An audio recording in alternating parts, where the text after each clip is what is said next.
नमस्कार, मी उर्वी सावंत पंगत तुमच्यामध्ये तुमच्या सगळ्यांचं खूप खूप स्वागत करत आहे। आज मी तुमच्याबरोबर लहान मुलांसाठी दही सँडविच ची रेसिपी शेअर करणार आहे। तर चला सुरुवात करूया। दही सँडविच बनवण्यासाठी इथे एका चाळणीवर मी मलमलचा सुती कपडा घेतला आहे आणि त्याच्यात आपण 2 कप एवढं दही घ्यायचं आहे।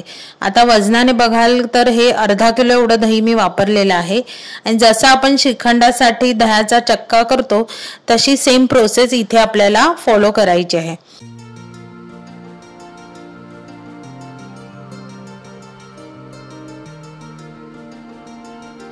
आता इथे दह्यातलं एक्सेस पाणी हातानेच थोडं प्रेशर देऊन आपल्याला सगळं काढून ठेवायचं आहे।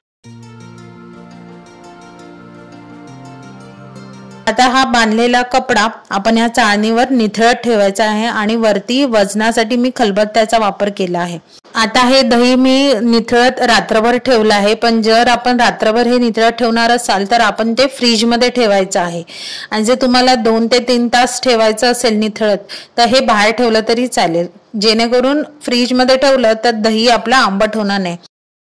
इथे बघू शकता तुम्ही आपल्याला सँडविच साठी परफेक्ट असं दही भेटलेलं आहे, म्हणजे दह्याचा चक्का भेटलेला आहे। आता तो चमच्याने आपल्याला व्यवस्थित दही मिक्स करायचं आहे।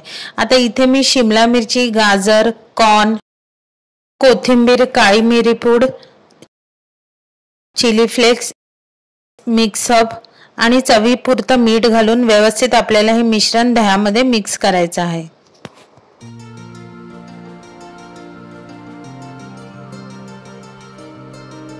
इथे तुम्ही बघू शकता आपलं हे मिश्रण अगदी व्यवस्थित एकजीव झालेलं आहे।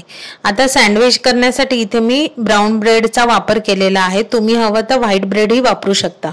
आता इथे ब्रेडच्या 4 स्लाइसला आपण बटर लावून घ्यायचं आहे। इथे ह्या 2 ब्रेड स्लाइसवर पुदिन्याची चटणी एकसारखी व्यवस्थित पसरवून आपल्याला लावायची आहे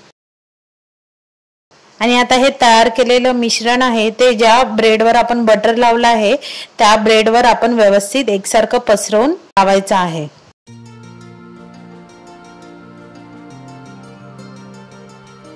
आता पुदिनाची चटणी लावलेला ब्रेड आपण त्या दह्याच्या मिश्रणाच्या ब्रेडवर उलटा ठेवून ते सँडविच व्यवस्थित बंद करून घ्यायचे आहे आणि वरच्या बाजूने बटर व्यवस्थित पसरवून लावायचं आहे।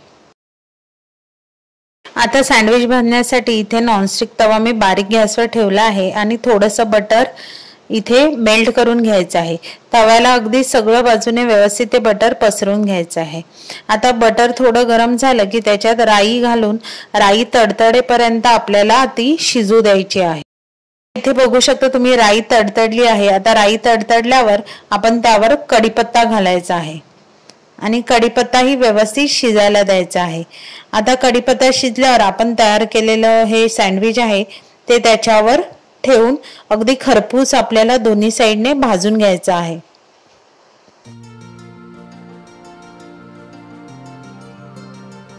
आता खालच्या साइडने खरपूस भाजून झाल्यावर आपल्याला हे टर्न करून दुसऱ्या साइडनेही व्यवस्थित खरपूस आपल्याला भाजून घ्यायचं आहे। अशा प्रकारे आता आपल्याला हे सगळे सँडविच व्यवस्थित खरपूस भाजून घ्यायचे आहेत।